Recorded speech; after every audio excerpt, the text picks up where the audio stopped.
కృపాసత్య సంపూర్ణుడు మన రక్షకుడైన యేసుక్రీస్తు వారి నామంలో యేసయ్య మినిస్ట్రీలో ఉన్న ప్రతి ఒక్క బిడ్డకు, వారి కుటుంబాలకు, ఈ వాక్యాన్ని వింటున్నటువంటి ప్రియ సహోదరి సహోదరులైన ప్రతి ఒక్కరికి యేసుక్రీస్తు వారి నామమున శుభములు తెలియజేస్తున్నాను. దేవుని యొక్క ప్రేమ మనలను బలపరుస్తూ ఆయన సన్నిధిలో మరొకసారి ఈ విధంగా ఆయన జీవము కలిగిన వాక్యాన్ని మనము ధ్యానించడానికి దేవుడు మనకిచ్చినటువంటి ఈ మంచి సమయాన్ని బట్టి ప్రభువుని ఎంతో స్తుతిస్తూ ఉన్నాను. ఆయన రాకడ సమీపంగా ఉన్న కాలంలో దేవుని సన్నిధిలో మనము నడుస్తూ ఉన్నాం. చాలా మంది మనమున్న తరములోనే ఆ ప్రభు రాకడను చూస్తామనేటువంటి ఒక పరిస్థితులు లోకంలో మనం చూస్తున్నాం. అలాంటి పరిస్థితుల్లో మన యొక్క గురి దేవుని బిడ్డలుగా మన యొక్క జీవితాల్లో మనం స్పష్టంగా ఎరిగిన వారమై ఉండి, ఆ పౌలు గారు చెప్తున్నట్లుగా నేను గురి వద్దకే పరిగెత్తుచున్నానని, నేను గురి చూడని వాని వలె కొట్టడం లేదని దేవుని సన్నిధిలో మనకు దేవుడిచ్చిన పిలుపును బట్టి ఆయన మన కొరకు కలిగి ఉన్న ఆయన ప్రణాళికను మన జీవితాల్లో నెరవేరుస్తూ ప్రభు సన్నిధిలో ఆయనకు మహిమకరంగా దేవుడు ఈ కాలంలో ప్రతి ఒక్కరిని నడిపించాలని దేవుని సేవకునిగా నేనెంతో ప్రభు సన్నిధిలో ప్రార్థిస్తా ఉన్నాను. ఆ విధంగా దేవుడు మనలను నడిపించడానికి ఆయన ఎల్లప్పుడూ ఎదురు చూస్తున్నాడు. అయితే మన యొక్క జీవితాల్లో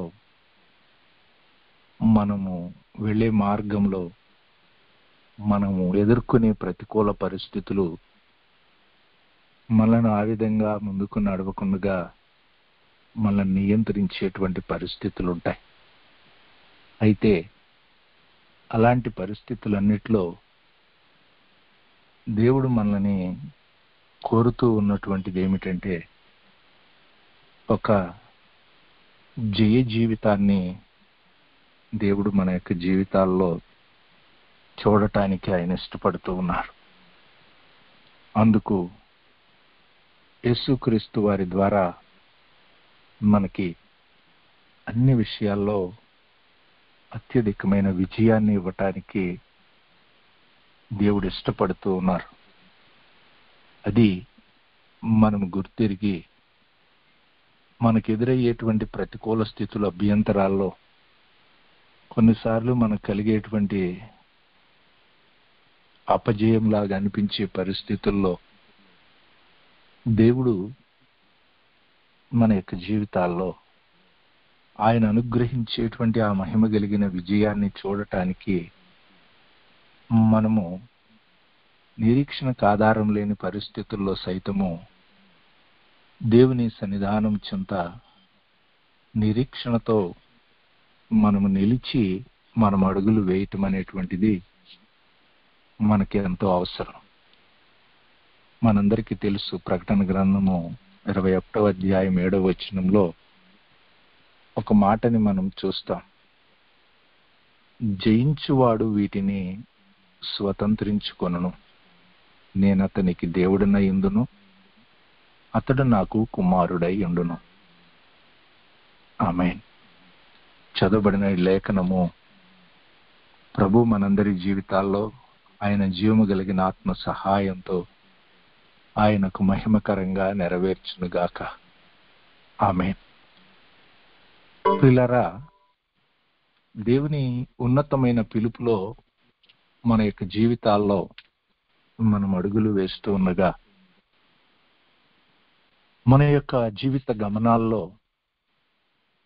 దేవుడు మనల్ని గురించి కోరుకుంటున్నటువంటిది ఏమిటంటే, జయించే వారిగా ఉండాలని.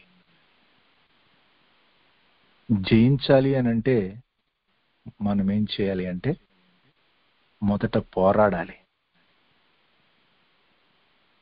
పోరాడకుండా మనము జయము పొందలేం. ఆనాడు యుద్ధానికి వెళ్ళారు ఫిలిస్తీయులు, అలాగే ఇశ్రాయేలీయులు యుద్ధానికి ఎదురుగా నిలవబడ్డారు. మనము చూస్తాం, అక్కడ యుద్ధమేమీ జరగట్లేదు, పోరాటం ఏమీ లేదు. కానీ మొదటి రాజుల గ్రంథం 17వ అధ్యాయం 20వ వచనంలో వీళ్ళు జయము జయమంటూ కేకలు పెడతా ఉన్నారు పంక్తులు తీసి. కానీ ఎవరు పోరాడటం లేదు, ఎవరు యుద్ధం చేయటం లేదు. దేవుని సన్నిధానము చెంత, దేవుని మహిమ కలిగిన మార్గంలో నడుస్తున్నటువంటి నా ప్రియ సహోదరి సహోదరుడా, దేవుడు నిన్ను పిలిచిన పిలుపులో నీ ఎదుట ఉన్నటువంటి పరిస్థితులు ఏవైనా, నీవు ఆ యొక్క పరిస్థితుల్లో నీవు జయము పొందాలి అనంటే మనము ఆ పరిస్థితుల్లో మనము పోరాడేవారిగా, మనము దేవుని జీవము కలిగిన ఆత్మ సహాయంతో మనం అడుగులు వేయగలిగిన వారిగా, మనం పోరాడేది ఆ వ్యక్తులతో కాదు. మనందరికీ తెలుసు, మనము మన ఎదుటున్న పరిస్థితులు ఏవైతే ఉన్నాయో ఆ పరిస్థితుల వెనుక ఉన్నటువంటి భౌతిక సంబంధమైన అధికారముతో, ప్రస్తుత అంధకార సంబంధులకు లోకనాథులతో, ఆకాశ మండలం ముందున్న దురాత్మల సమూహంతో మనము పోరాడుచున్నామని చాలా స్పష్టంగా ఎఫెసీ పత్రిక 6వ అధ్యాయంలో పౌలు గారు తెలియచేస్తారు. కాబట్టి మనము జయించాలి అంటే పోరాడే వారంగా ఉండాలి. అదేవిధంగా మనము స్వాధీనపరుచుకోవాలి లేక స్వతంత్రించుకోవాలి అని అంటే మనము మన ఎదుటున్న పరిస్థితుల్లో మనము వెళ్ళాలి. మనము బయలుదేరి వెళ్ళినప్పుడే మనము వాటిని స్వాధీనపరుచుకోగలుగుతాం. చాలాసార్లు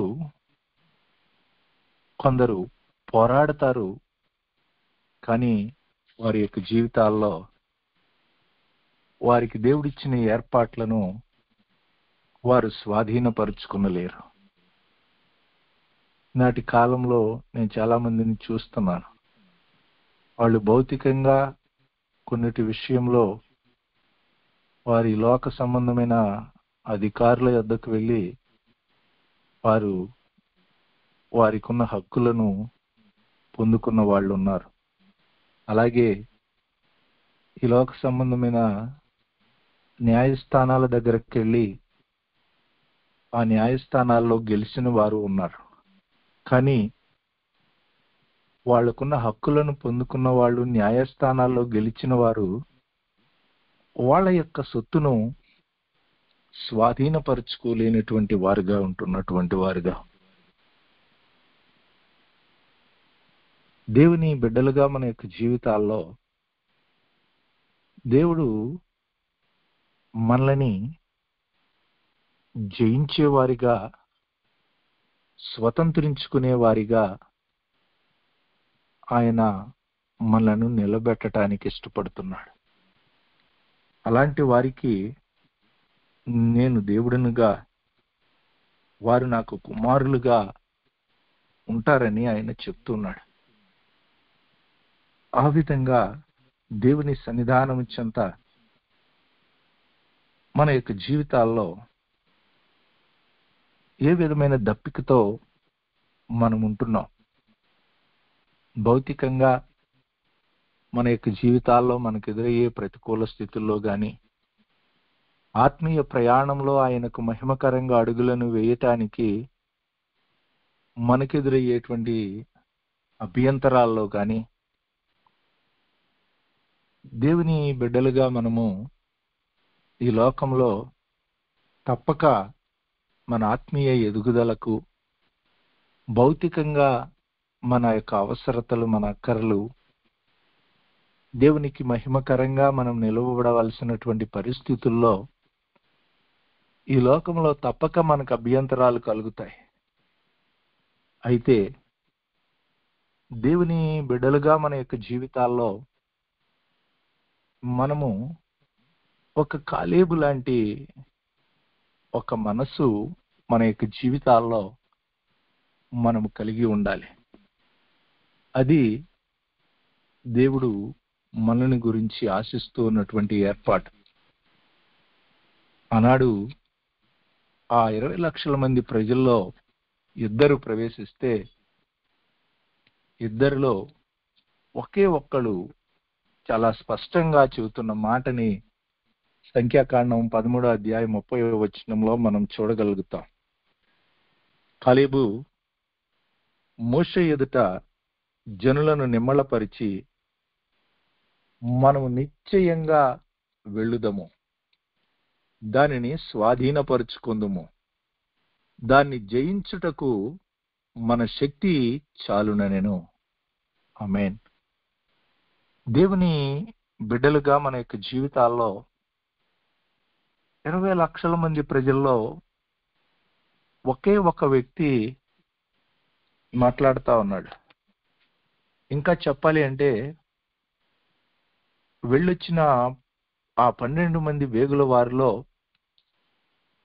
10 మంది వాళ్ళు చెప్పిన సమాచారాన్ని బట్టి జనులు ఎంతో ఆందోళనతో, భయంతో, ఒక గలిబిలి అయినటువంటి పరిస్థితుల మధ్యలో వారి హృదయాల్లో ఉన్నారు. అలాంటి పరిస్థితుల్లో సైతము దేవుని సన్నిధానము చెంత నిలువబడి మోషే సైతము ఆ ప్రజలను నిమ్మళపరచలేని పరిస్థితుల్లో ఈ యొక్క వ్యక్తి ఆ ప్రజలను నిమ్మళపరిచి ఆయన అంటున్నాడు, మనము దానిని స్వాధీనపరుచుకుంటాం, మనము నిశ్చయంగా వారిని జయిస్తాం, మనము నిశ్చయంగా వెళదాం. దేవుని బిడ్డలుగా మన యొక్క జీవితాల్లో మన యొక్క ముందున్నటువంటి పరిస్థితులు ఏవైనా, ఒక్కొక్క వ్యక్తి జీవితంలో ఒక్కో రకమైనటువంటి ప్రతికూల పరిస్థితులు,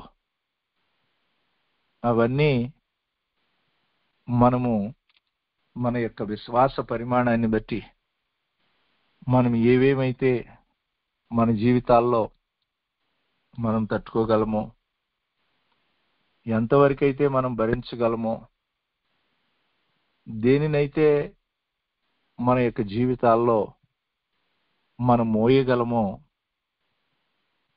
ఆయన వాటిని మాత్రమే మన యొక్క జీవితాల్లో అనుమతిస్తాడని జ్ఞాపకం చేసుకుని, అదే సమయంలో ఆ యొక్క ప్రతికూల స్థితులన్నిటిలో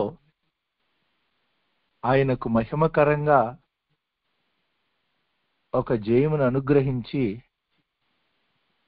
ఆ ప్రతికూల స్థితుల ద్వారా దేవుడు అనుగ్రహించేటువంటి ఆ మేలైనటువంటి వాటిని మనం స్వతంత్రించుకొనటానికి దేవుడు మన కొరకు ఎదురు చూస్తున్నాడు.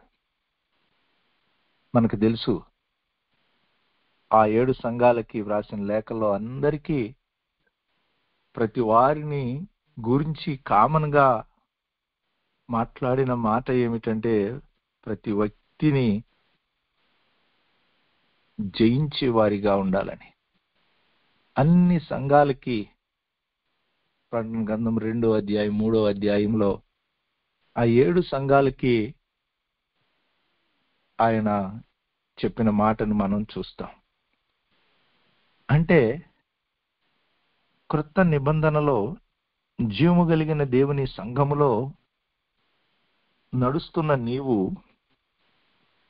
నీ యొక్క ముందున్న పరిస్థితులలో ఆనాడు ఆ వాగ్దాన దేశంలోనికి అడుగుపెట్టేటువంటి ఆ కాలేబు యొక్క ఆలోచన, కాలేబు యొక్క విశ్వాసము, కాలేబు యొక్క నిరీక్షణ దేవుని యొక్క పాద సన్నిధానం చెంత మనము చూసినప్పుడు, మనము దేవుని సన్నిధానం చెంత మన ఎదుట ఉన్నటువంటి పరిస్థితులు ఏవైనా వాటన్నిటిలో దేవునికి మహిమకరంగా మనము ఒక విజయవంతమైనటువంటి వ్యక్తులుగా దేవుడు మనల్ని నిలబెట్టడానికి ఆయన ఎదురు చూస్తూ ఉన్నాడు.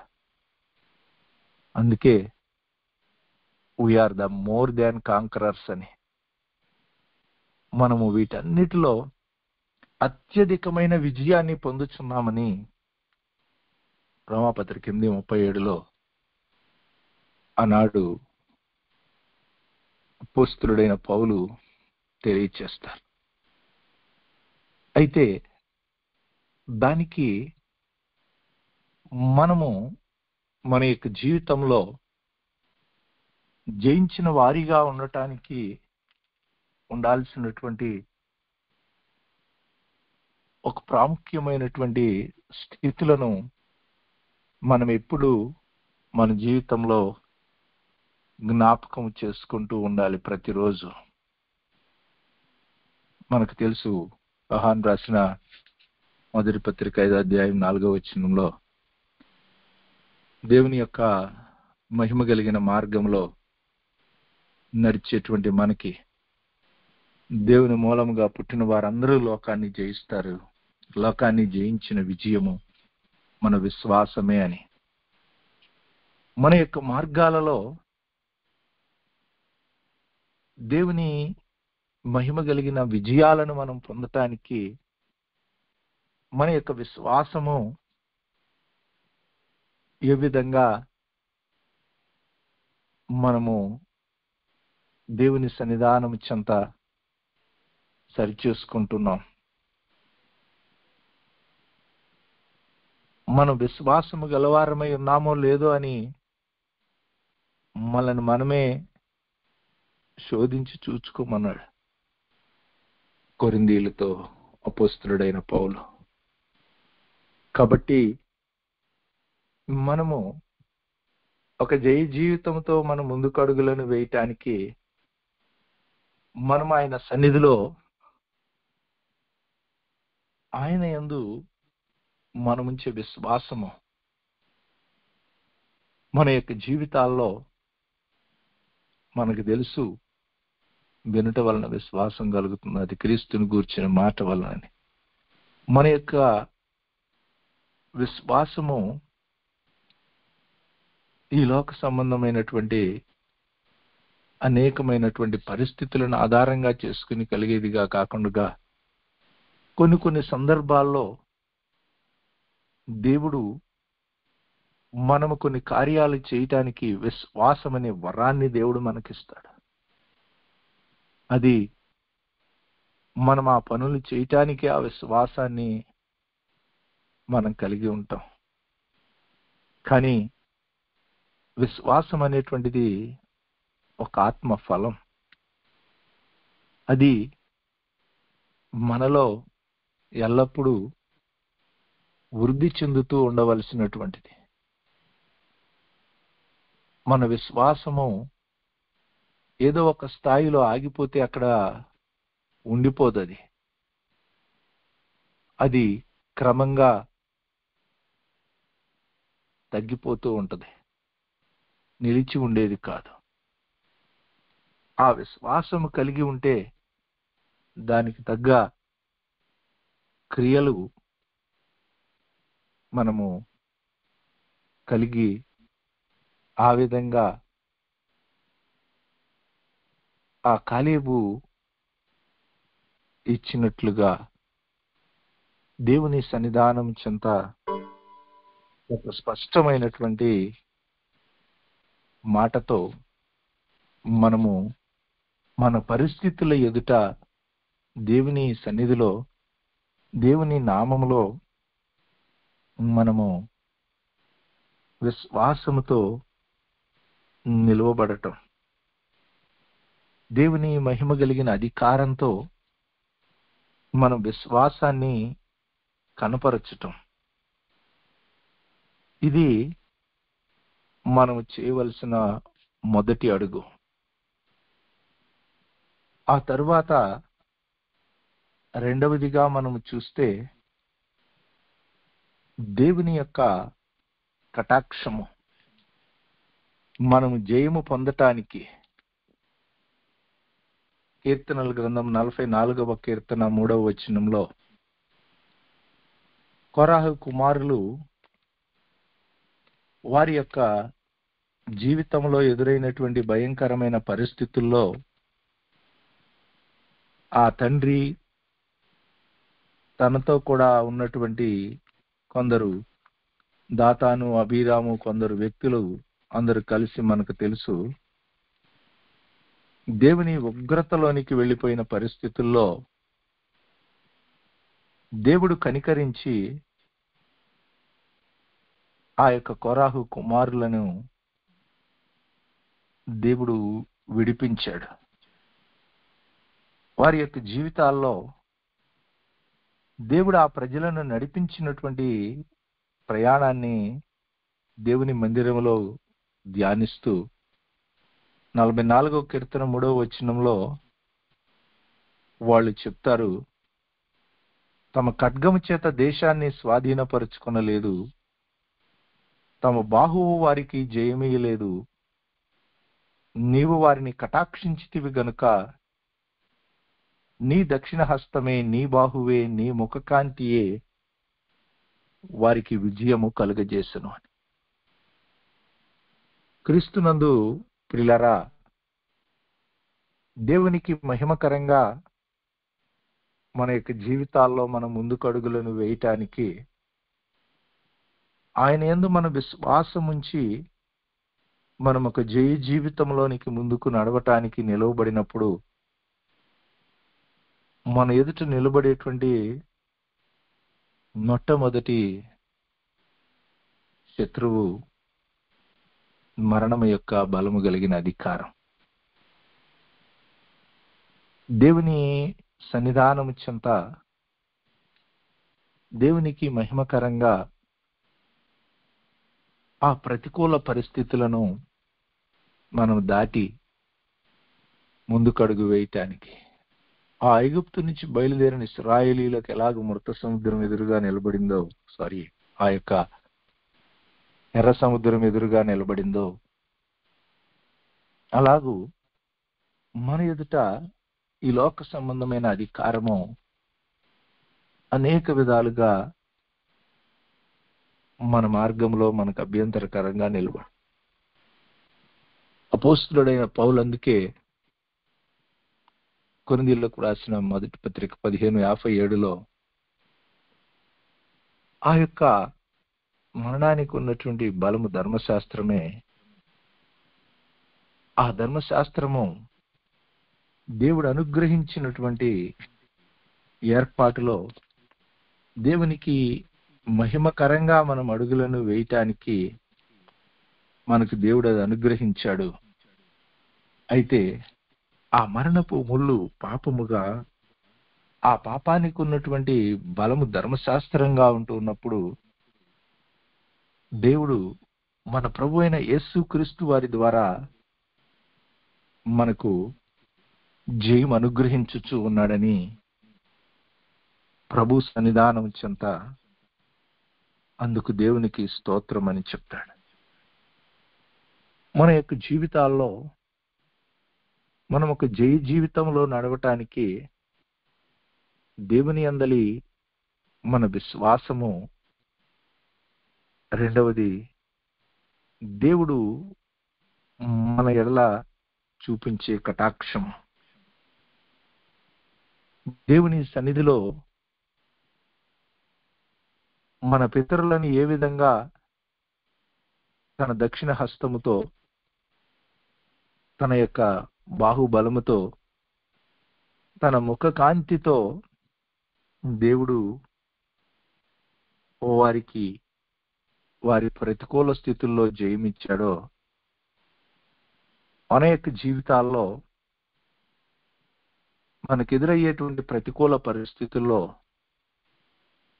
ఆయన తన హస్తం చాపి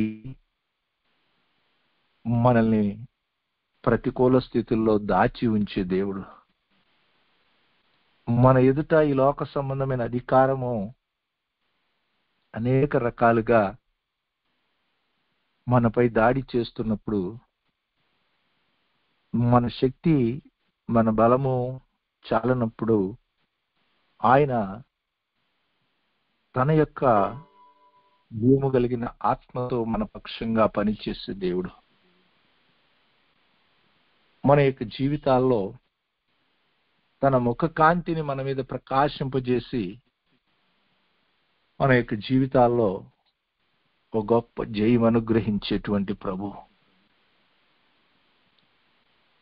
ఆ యొక్క తండ్రి గారు ప్రతికూల స్థితిలో పడి ఉన్నప్పుడు మేమందరం ఒక దినాన 25 సంవత్సరాల క్రిందట 1999లో దేవుని కనికరం కొరకు వేడుకున్నప్పుడు ఒక వేకుజామున ఒక వెలుగు ఆయన ఉన్నటువంటి ఆ గదిలో బహు ప్రకాశమానమైన వెలుగు ఆయనని తాకింది. ఆ ప్రతికూల స్థితిలో ఆ దినాల్లో నడుము ఆపరేషన్ చేయాలని ఇక్కడ విజయవాడలో ఉన్న అందరు డాక్టర్స్ చెప్పారు, న్యూరో ప్రాబ్లం అని. ఆ ప్రతికూల స్థితిలో దేవుని వెలుగు ఆయనను తాకినప్పుడు అద్భుతకరంగా దేవుడు కటాక్షించి రక్షించబడినటువంటి ఆయన జీవితంలో, దేవునికి విధేయత చూపించిన ఆయన యొక్క జీవితంలో మేము కుటుంబముగా దేవుని వేడుకున్నప్పుడు దేవుని వెలుగు ఆయన మీదకి దేవుడు పంపించి ఆ శత్రువు యొక్క అధికారము ఆయన మీద పనిచేయకుండా దేవుడు సంపూర్ణంగా స్వస్థత ఇచ్చారు. నాటి నుంచి నేటి వరకు ఒక టాబ్లెట్ వినియోగించడం ఏనాడు ఇంతవరకు మరలా ఆ బ్యాక్ పెయిన్ ఆయన జీవితంలో లేదు. ఆ విధంగా దేవుని యొక్క కటాక్షము మన యొక్క జీవితాల్లో ఈ లోకంలో మరణం యొక్క బలము కలిగిన అధికారము ఏదో విధంగా మన మీద ప్రభుత్వం చేయటానికి చూసినప్పుడు దేవుడు తన కటాక్షంతో మనల్ని విడిపించే దేవుడు అయి ఉన్నాడు.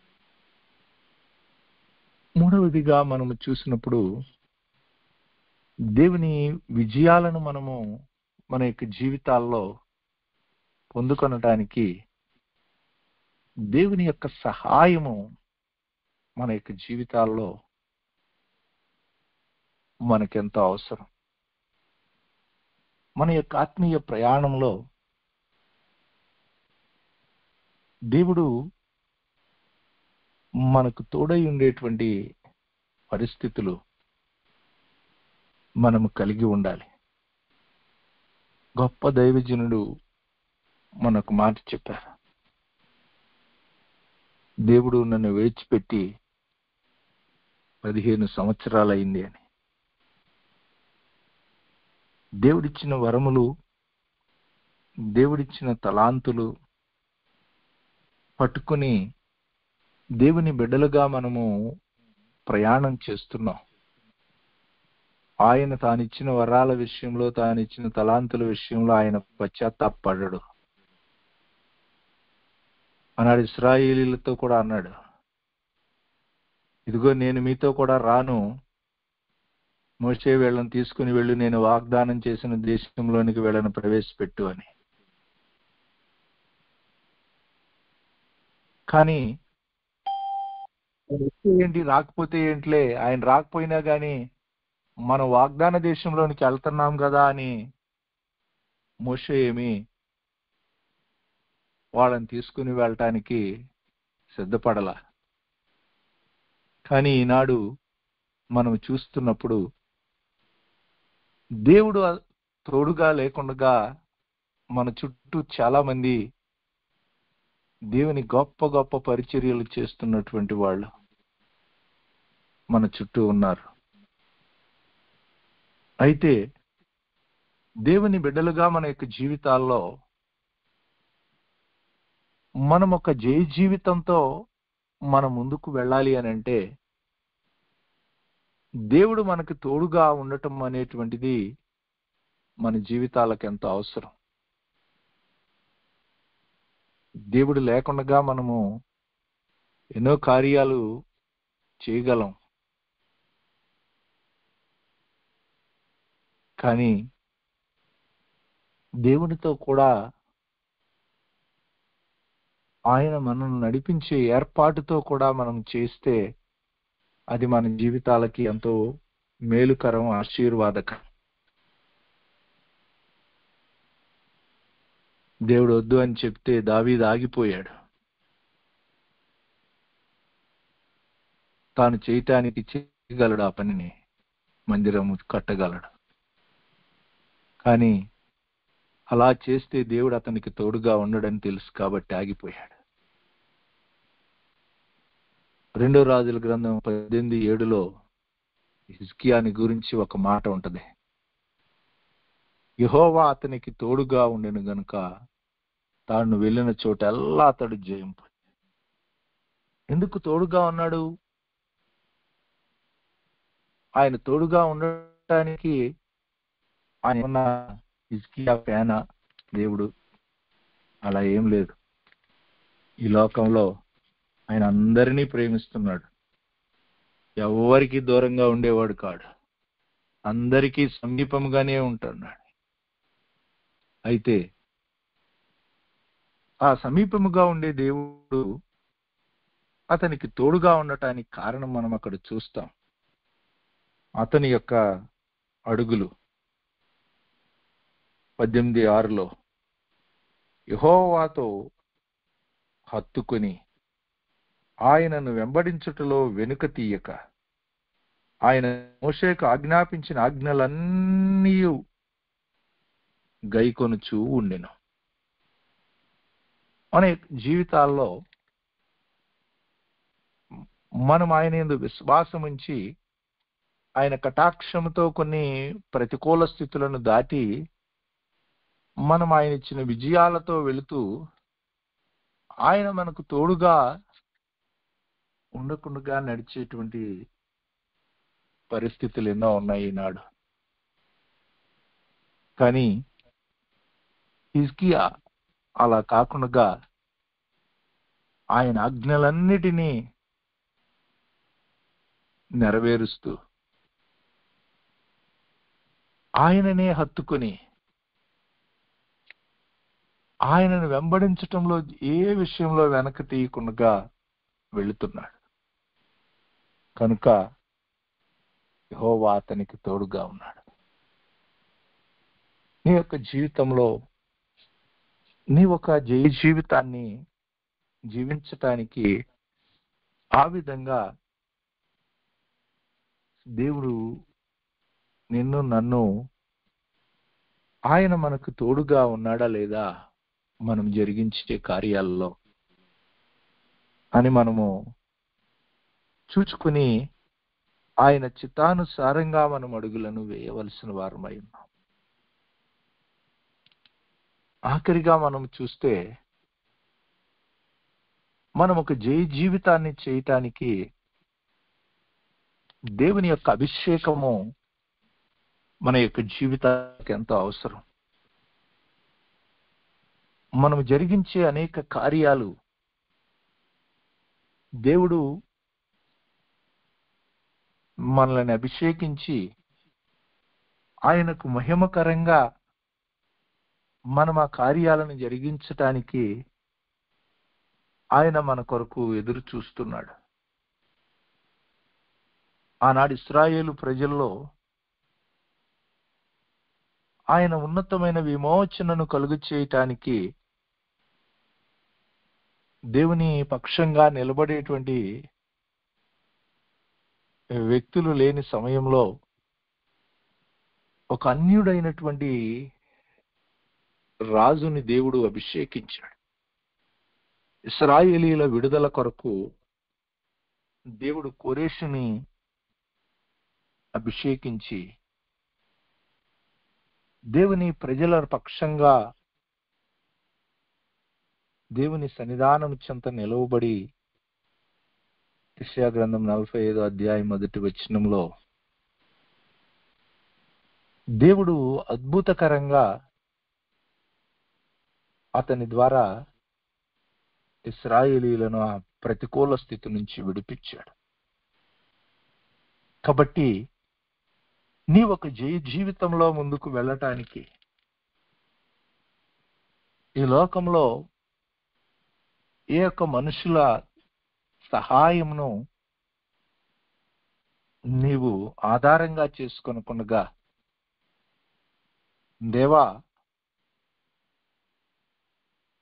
నిశ్చయంగా శత్రువులను జయించటకు మాకు సహాయము దయచేయమని నీవు ఆయన సన్నిధిలో ఆయన పక్షంగా నిలవబడాలి. ఎప్పుడైతే ఆ విధంగా నిలవబడతావో ప్రభువు నిశ్చయంగా నిన్ను అభిషేకించి ఆయన ఉన్నతమైన ఏర్పాటును జరిగించటానికి నీ ద్వారా నీ ఎదుటున్నటువంటి ఆ ప్రతికూల పరిస్థితుల్లో దేవుడు ఆ ప్రజలకి ఆ ప్రాంతానికి దేవుడు తన కార్యాన్ని జరిగించి ఆయనకు మహిమకరంగా నిన్ను నిలబెట్టుకోవటానికి దేవుడు ఎదురు చూస్తున్నాడు. అందుకనే ఆనాడు మన పితరులు దేవుణ్ణి వెంబడించేటప్పుడు దేవా మనుషుల సహాయం మాకు వ్యర్థం నాయనా, మా ఎదుటున్నటువంటి మా శత్రువులను జయించటానికి నీవే మాకు సహాయం చేయని దేవుని సన్నిధిలో వేడుకున్నారు. 108వ కీర్తన 12లో, 60వ కీర్తన 11లో ఎప్పుడైతే వాళ్ళు దేవుని సన్నిధిలో ఆ విధంగా వేడుకున్నారో వారి ఎదుటున్నటువంటి ప్రతికూల పరిస్థితులను అధిగమించటానికి దేవుడు వారిని అభిషేకించి దేవునికి మహిమకరంగా వారి ఎదుటున్న పరిస్థితుల్లో గొప్ప జయాన్ని పొందటానికి సహాయం చేశారు. ప్రియ సహోదరి సహోదరుడా, ఈ అంత్య దినాల్లో ఈ అపాయకరమైనటువంటి కాలాల్లో మనం జీవిస్తుండగా మన యొక్క జీవితాల్లో మనం ఎదుర్కొనే ప్రతికూల పరిస్థితులు ఏవైనా సరే మనం ఊహించని మార్గం గుండగా మనము ప్రయాణించే పరిస్థితులు మన యొక్క జీవితాల్లో మన ఎదుట ఉన్నాయి. మనం ఎరుగని త్రోవలో ఉండగా మనం వెళ్ళే పరిస్థితులు మనకు ఎదురైనప్పుడు దేవుడు మనను ప్రేమించినటువంటి మన తండ్రి తన ఏకైక కుమారునే మన కోసం ఇచ్చిన ఆ ప్రభువు మన ఎదుటున్నటువంటి ఈ ప్రతికూల పరిస్థితుల్లో మరెంతో నిశ్చయంగా మనకు జయమివ్వటానికి ఆయన ఎదురు చూస్తున్నాడు. అయితే నీ యొక్క విశ్వాసము ఏ విధంగా ఉంది? దేవుని యందు నీ యొక్క విశ్వాసము ఎల్లప్పుడూ దేవునికి మహిమకరంగా వృద్ధి పొందించుకోవటానికి ప్రభు సన్నిధిలో ప్రార్థనలో వాక్య ధ్యానంలో నిలబడు. ఆయన కటాక్షము నీ మీదకి వచ్చినట్లుగా దేవుని సన్నిధానం చెంత నీవు నిలిచి ఉండు. నిశ్చయంగా దేవుడు నీ దైనందిన జీవిత ప్రయాణంలో ఆయన నీ తోడుగా వస్తున్నాడా అనేటువంటి ఒక స్పష్టమైనటువంటి నిశ్చయతను నీవు కలిగి ఆయన సన్నిధిలో నీవు అడుగులను వేయి. అలాగే నీ ఎదుట మించిన బలము కలిగినటువంటి వారి చేతిలో నీ యొక్క ముందున్న ప్రతికూల పరిస్థితులలో నీవు ఉన్నప్పుడు దేవుడు నిశ్చయంగా తన అభిషేకముతో నిన్ను బలపరిచి ఆ ప్రతికూల పరిస్థితులన్నిటిలో నుంచి ఆయన నిన్ను ఒక జయ జీవితంతో ముందుకు నడిపించగలడని ప్రభు సన్నిధానం చెంత ఆయన అభిషేకం కొరకు ఎదురుచూడు.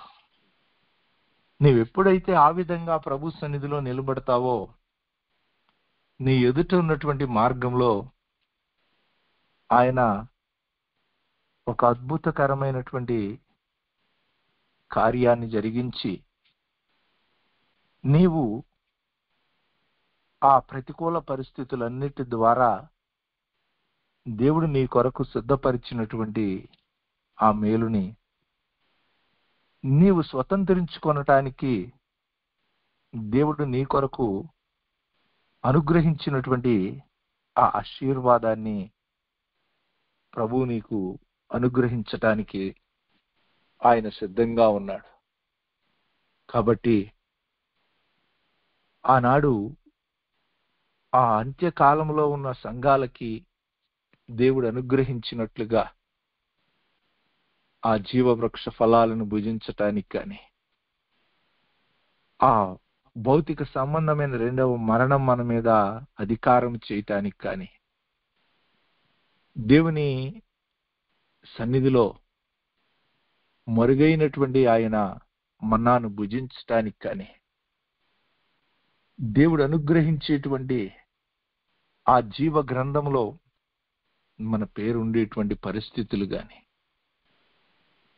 దేవుని మందిరంలో ఒక స్తంభముగా నిలబడటానికి ఆయనతో కూడా ఆ మహిమ కలిగిన స్థానంలో తండ్రి కుడిపార్శ్వమందు హెచ్చించి ఆయనతో కూడా మనల్ని ఆయన కుడిపార్శ్వమందు కూర్చుండబెట్టాడని అపోస్తలుడైన పౌలు ఎఫెసీ పత్రిక 2:9 సెలవిస్తున్నట్లుగా దేవుడు మనకు సిద్ధపరిచినటువంటి ఆత్మ సంబంధమైనటువంటి ఆ యొక్క మెట్టును నీ జీవితంలో నీవు దృష్టించి నీ యొక్క ఆత్మీయ జీవితంలో నీవెప్పుడైతే ఆ విధమైనటువంటి ఒక స్పష్టమైనటువంటి దేవుని సిద్ధపరిచినటువంటి వాటి కొరకు నీవు ఎదురు చూస్తూ ఈ లోకంలో నీకు ఎదురయ్యేటువంటి ప్రతికూల పరిస్థితులన్నిటిలో కూడా ఆయనకు మహిమకరంగా నీవు అడుగులను వేస్తూ నీ యొక్క జీవితంలో నీవు నిలవబడినప్పుడు దేవుడు ఆయన యొక్క కృపనిచ్చి తన ఉన్నతమైనటువంటి అధికారంతో నిన్ను ఒక జయ జీవితంలో నడిపించడానికి ఆయన సిద్ధంగా ఉన్నాడు. అట్టి కృప ప్రభు సమృద్ధిగా మనకు అనుగ్రహించి దేవుని సన్నిధిలో నీ ఉంచే విశ్వాసాన్ని బట్టి దేవుని కటాక్షము, దేవుని యొక్క సహాయము, దేవుని అభిషేకము ఆయన నీ జీవితంలో కృమ్మరించి నిన్ను ఆయనకు మహిమకరంగా జయ జీవితంలో నడిపించునుగాక. ఆమేన్. అత్యంత కృప కలిగిన మా యేసుక్రీస్తు ప్రభువా, నీ ఉన్నతమైన ప్రేమను బట్టి వందనాలు చెల్లిస్తున్నాం నాయన. నీ కృప జీవము కంటే ఉత్తమమైనటువంటిదని నీ ప్రజలుగా నీ సన్నిధిలో మేము నిలవబడి అపరాధముల చేత పాపముల చేత చచ్చిన మమ్ములను నీ యొక్క మహోన్నతమైన జీవముతో నీవు మమ్మలను బ్రతికింపచేసి ఆ జీవజలముల ఊట యొద్దకు మమ్మలను చేర్చి ఈ లోకంలో నీకు మహిమకరంగా జీవించటానికి ఈ లోకంలో ఎదురయ్యేటువంటి ప్రతికూల పరిస్థితుల్లోనూ మేము జయించిన వారిగా నీ సన్నిధిలో నీ ఆత్మ సహాయంతో నిలవబడటానికి పరిశుద్ధాత్మ దేవుడా మీరు మాకు సహాయం చేస్తున్న విధానాన్ని బట్టి వందనాలు చెల్లిస్తున్నాం. యేసుక్రీస్తు ప్రభువా, మీరు చేసిన నీ మహోన్నతమైన త్యాగాన్ని బట్టి మాకన్నిట్లో అత్యధికమైన విజయాన్ని అనుగ్రహిస్తున్నావు తండ్రి. నీ ప్రేమను మా ఎడల వెల్లడిపరిచి నిశ్చయంగా మేము నీకు కుమారులుగా, నీవు మాకు దేవుడవుగా ఉండి నీకు మహిమకరంగా మా ఈ జీవితాల్లో మేము ముందుకు అడుగులు వేయటానికి నీవే కృపనిచ్చి బలపరిచి నీ ఉన్నతమైనటువంటి రాజ్యమును చేరు పర్యంతము ఈ లోకంలో ప్రతి బిడ్డను అటు జయ జీవితంతో ముందుకు నడిపించమని, మహిమ ఘనత ప్రభావములు మీరే పొందమని యేసుక్రీస్తు వారి శ్రేష్టమైన నమ్మకమైన నామములో మనం ప్రార్థించి పొంది ఉన్నాము తండ్రి. ఆమేన్. మన తండ్రి అయిన దేవుని యొక్క ప్రేమ, ఆయన ప్రియ కుమారుడు మన రక్షకుడు త్వరలో రానైన యేసుక్రీస్తు వారి యొక్క కృప, పరిశుద్ధాత్మ దేవుని యొక్క ఆదరణ సహవాసము ఈ విధముగా భూమి మీద ఆయన జీవము కలిగిన ఆత్మ సహాయంతో అడుగులు వేస్తూ ఉన్న వారికి, కూడిన మనకును ఈ వాక్యం వింటున్న ప్రతి ఒక్క బిడ్డకు ప్రభు రాకడ పర్యంతము తోడయుండి ఆయన మహిమ కలిగిన జయముతో ముందుకు నడిపించును గాక. ఆమేన్.